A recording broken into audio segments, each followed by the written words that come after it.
Здравейте, казвам се Ивайло Якимов и съм част от екипа на Бадер България от есента на 2023 година на позиция инженер-производство в отдел кроене на кожа. Какъв е предишният ви опит? След като завърших висшето си образование в Русенския университет, започнах моето професионално развитие в местна компания, производител на електроника, където придобих значителен опит като ръководител в отдел доставки и автотранспорт. Там прекарах 8 години и може да се каже, че поставих една добра основа за по-нататъчното ми развитие. След това имам дългогодишен опит в сферата на логистика в друга международна компания, която беше производител на козметични продукти, където научих много нови неща и обогатих познанията си. Как започнахте в Бадер България?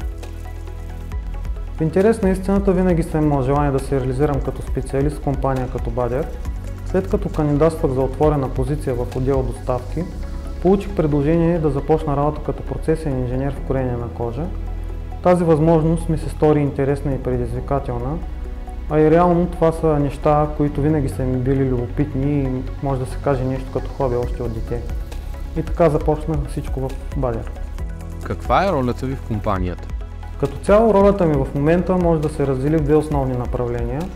Едната е тази на инженер в производството на кроене на кожа, където отговорностите ми в общи линии са да разработвам и модифицирам производствените процеси, да тествам и създавам нови работни програми за машините и да оптимизирам тяхната работа, така че по възможност да намалят производствените разходи, да се увеличи производителността и съответно да се подобри качеството на продукта.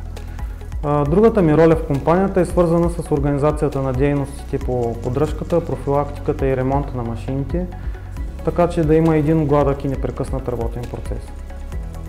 Какви са целите пред вас в Бадер България?